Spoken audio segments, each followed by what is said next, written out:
আল্লাহর কসম করে বললে ভুল হবে না, এই দুনিয়ার মুসিবত, দুনিয়ার বিপদ, এটা কোনো মুসিবত নয়, এটা কোনো বিপদও নয়। চোখ দুটা যখন বন্ধ হয়ে যাবে, দুনিয়ার মুসিবত আর মুসিবত থাকবে না। আসল মুসিবত তো কিয়ামতের দিন। ওই মুসিবতের দিন দুনিয়ার কেউ আমার আপনার পাশে থাকবে না। কি হবে ওই দিনের অবস্থা?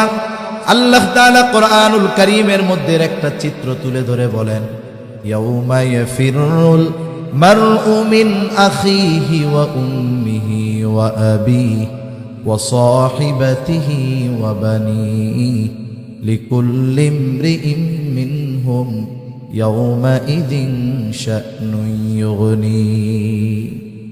আল্লাহ তাআলা বলেন, কিয়ামতের দিন ভাই ভাইয়ের থেকে পলায়ন করবে।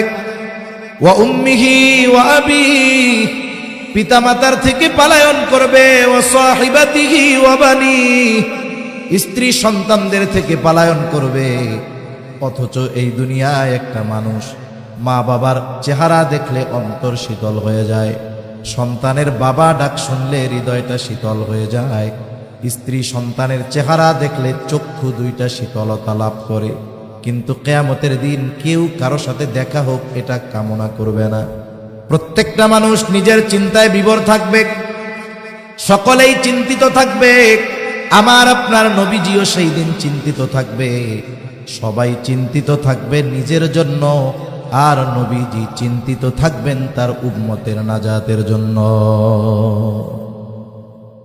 সেই দিন মানুষেরা এমনটাও আল্লাহ তাআলার কাছে বলবে, আল্লাহ, সারা দুনিয়ার সব মানুষকে জাহান্নামে দিয়ে হলেও আপনি আমাকে মাফ করে দেন।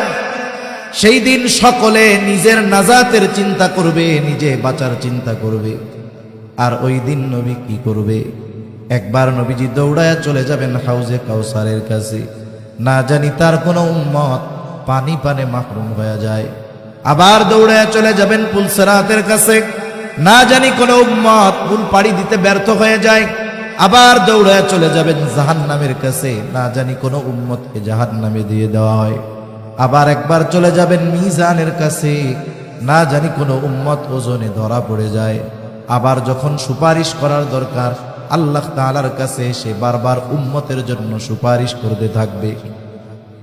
সব নবী সবাই জান্নাত অভিমুখে রওনা হয়ে যাবে, জান্নাতের দোরগোড়ায় পৌঁছায় যাবে। জান্নাতের দরওয়াজা বন্ধ। জিজ্ঞাসা করা হবে, কি ব্যাপার, জান্নাতের দরজা খোলো না কেন? জান্নাতের পাহারাদারেরা জবাব দিবে, যিনি আসলে খোলা হবে, তিনি আসেন নাই। কে সে? বলে, মুহাম্মাদুর রাসূলুল্লাহ সাল্লাল্লাহু আলাইহি ওয়াসাল্লাম। কোথায় তিনি? হাসরের ময়দানে উম্মতের নাজাতের চিন্তায় চিন্তিত। নবী ততক্ষণ পর্যন্ত জান্নাত অভিমুখে রওনা হবেন না, ততক্ষণ না তার ওই উম্মত যার মধ্যে যারা পরিমাণ ঈমান ছিল তার ব্যাপারেও যতক্ষণ না আল্লাহ তাআলার পক্ষ থেকে জান্নাতের নিশ্চয়তা নবী পাবেন, ততক্ষণ পর্যন্ত নবী নিজে জান্নাতের উদ্দেশ্যে রওনা হবে না। এখন বলেন, ওই মুসিবতের দিন বাবা চিনবে, মা চিনবে, সন্তান চিনবে? কেউ চিনবে না। কিন্তু নবীজি আমাকে আপনাকে ভুলবে না।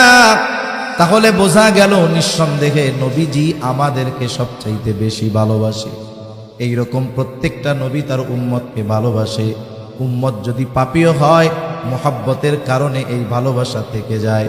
ইব্রাহিম আলাইহিস সালাম উম্মতের প্রতি ওই মুহাব্বতের দাবি নিয়ে আল্লাহ তাআলার কাছে বলতেছে, ওয়ামান আসানি ফাইন্নাকা গফুরুর রহিম।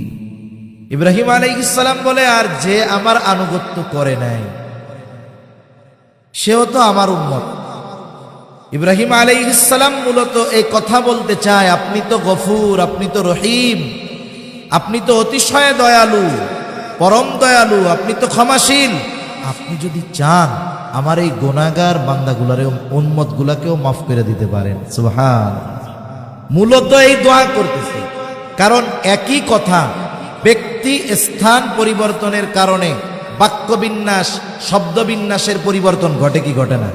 মনে করেন আমি যদি একজন ছোট মানুষকে এই কথা বলি, মসজিদে নামাজ পড়তেছে, ফ্যান চলতেছে, ছোট মানুষ যে আমার বয়সে ছোট, আমি বের হয়ে যাচ্ছি, ও ছাড়া মসজিদে আর কেউ নাই, ছোট মানুষ, ওরে আমি বললাম, এই শোনো, বের হওয়ার সময় তুমি ফ্যানটা বন্ধ করে বের হবা।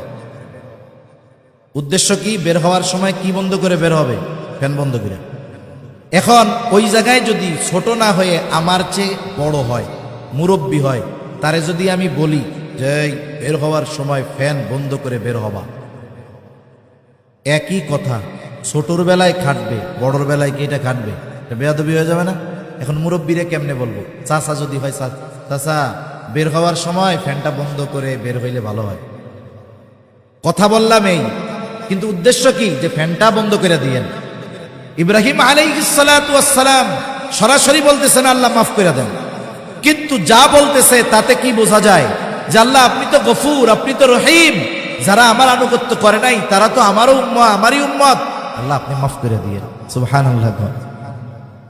وقال عيسى عليه السلام إن تعذبهم فإنهم عبادك وإن تغفر لهم فإنك أنت العزيز الحكيم।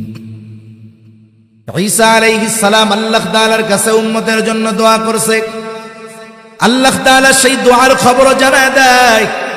ঈসা আলাইহিস সালাম বলে, ইন তুআযিবুহুম ফাইন্নাহুম ইবাদুক, আপনি যদি তাদেরকে শাস্তি দেন তারা তো আপনারই বান্দা, ওয়া ইন তাগফির লাহুম ফাইন্নাকা আনতাল আজিজুল হাকীম, আর যদি আপনি তাদেরকে ক্ষমা কইরা দেন আপনি তো আজিজ, মহাপরাক্রমশালী, হাকিম, মহাপ্রজ্ঞাময়।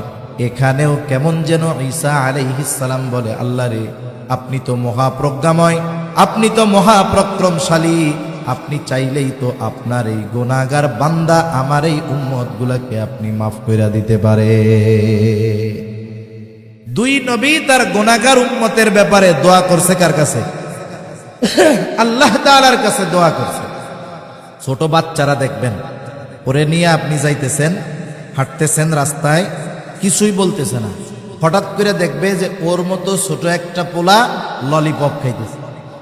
ছোট বাচ্চা তো, যখন আর একজন খাইতে দেখতে পারে কি করবে? আব্বা, ও আব্বু, আব্বা রে, আমার একটা ললিপপ কিনে দেন। এখন ওর কিন্তু একটু আগে মনে ছিল না, মনে পড়ছে কেন? আর একজন রে খাইতে দেখছে। এই জন্য নবীজি উম্মতের চিন্তা সব সময় করেন, কিন্তু যখন এই দুই নবীর দোয়া তিলাওয়াত করছেন তখন গুনাহগার উম্মতের প্রতি নবীজির অন্তরে মহব্বতের ঢেউ উঠে গেছে। সুবহান। এবার